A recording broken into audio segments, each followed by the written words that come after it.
William Morrow and HarperAudio present The Spy Who Loved Me, a James Bond novel by Ian Fleming, performed by Genevieve Gaunt.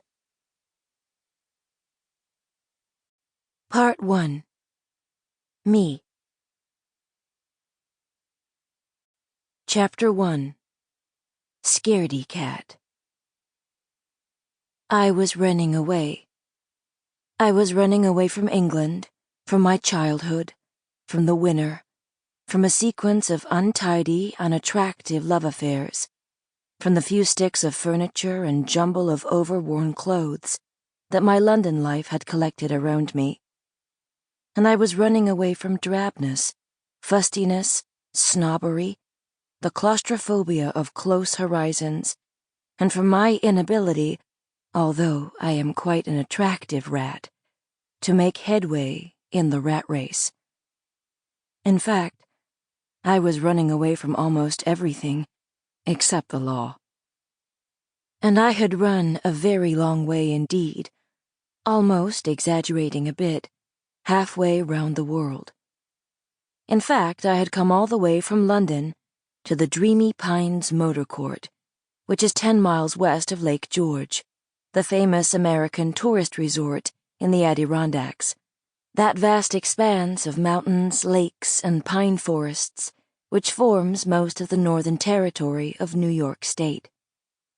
I had started on September the 1st, and it was now Friday the 13th of October. When I had left, the grimy little row of domesticated maples in my square had been green, or as green as any tree can be in London in August.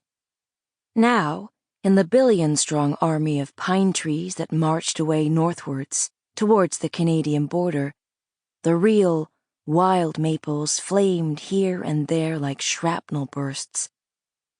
And I felt that I, or at any rate my skin, had changed just as much, from the grimy sallowness that had been the badge of my London life, to the snap and color and sparkle of living out of doors and going to bed early and all those other dear, dull things that had been part of my life in Quebec before it was decided that I must go to England and learn to be a lady.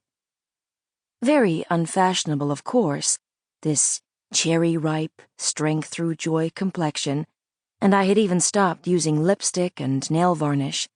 But to me, it had been like sloughing off a borrowed skin and getting back into my own, and I was childishly happy and pleased with myself whenever I looked in the mirror. That's another thing. I'll never say looking glass again. I just don't have to anymore. And found myself not wanting to paint a different face over my own. I'm not being smug about this. I was just running away from the person I'd been for the past 5 years.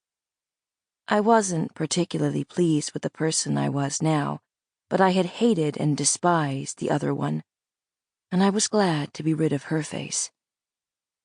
Station WOKO, they might have dreamt up a grander call sign, in Albany, the capital of New York State, and about 50 miles due south of where I was, announced that it was 6 o'clock.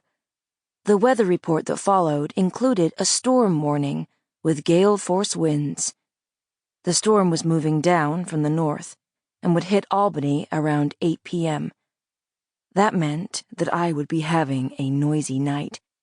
I didn't mind. Storms don't frighten me. And although the nearest living soul, as far as I knew, was 10 miles away up the not-very-good secondary road to Lake George, the thought of the pines that would soon be thrashing outside, the thunder and lightning and rain, made me already feel snug and warm and protected in anticipation. And alone, but above all, alone. Loneliness becomes a lover, solitude a darling sin. Where had I read that? Who had written it? It was so exactly the way I felt, the way that, as a child, I had always felt until I had forced myself to get into the swim, be one of the crowd, a good sort, on the ball, hep. And what a hash I had made of togetherness. I shrugged Sample complete. Ready to continue?